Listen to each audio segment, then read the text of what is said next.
Have you ever heard of an old PC game called The Theater? Yeah, I didn't think so. Probably because many people say it doesn't even exist. You see, The Theater is an old computer game released around the same time as Doom. Today, if you ever find it, it's only available on crappy bootleg CD-ROMs, which more often than not don't actually even contain the game.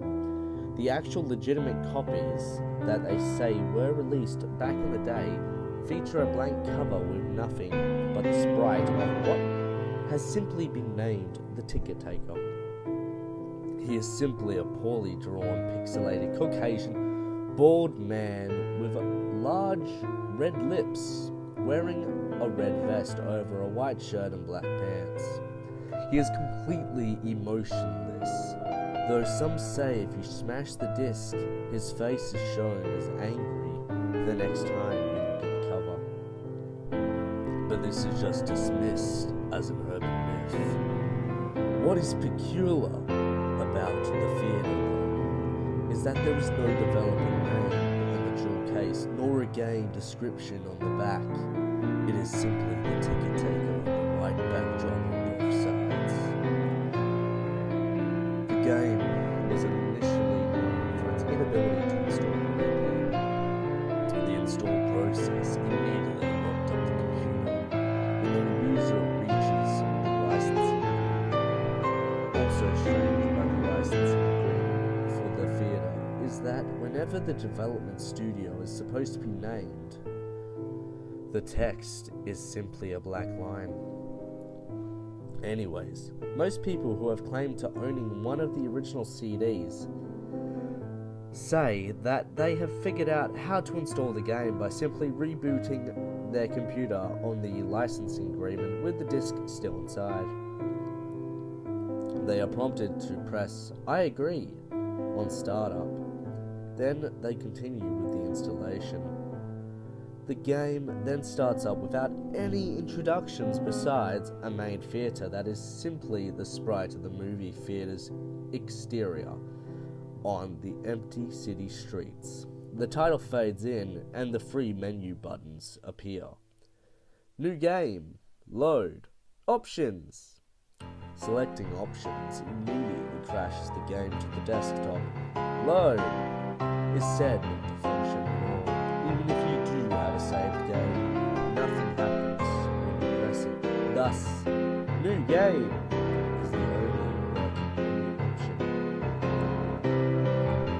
Once it is selected in first person view, you are standing in an empty movie theater, with an exception of the ticket taker standing in front of a dark hallway, which one can witness leads to the theater themselves. There is nothing to do but look at the poorly drawn, mostly illegible movie posters, or approach the ticket taker. Once the player moves towards the ticket taker, a very low quality sound clip plays saying, "Thank you, please enjoy the movie," along with a speech box saying the same thing. You then walk into the hallway and the screen fades to black, and you're back in the empty lobby, and you do the exact same thing again and again and again.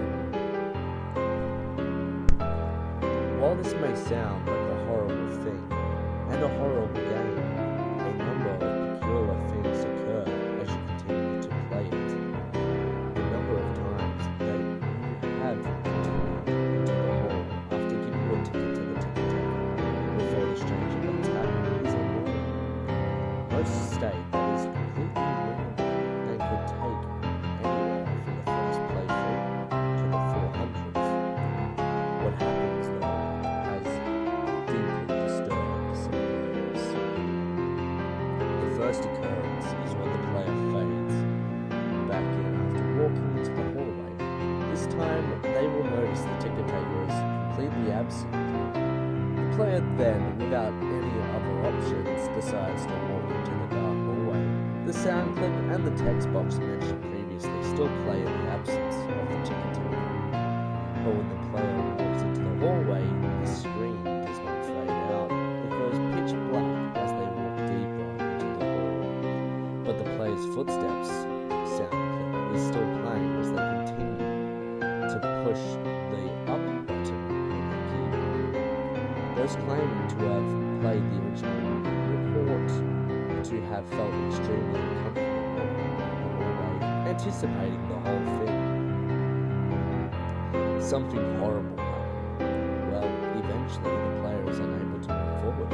There is nothing for a few moments before a strange sprite that is described as the ticket taker, but with a swirl through the face, appears and stands before the player.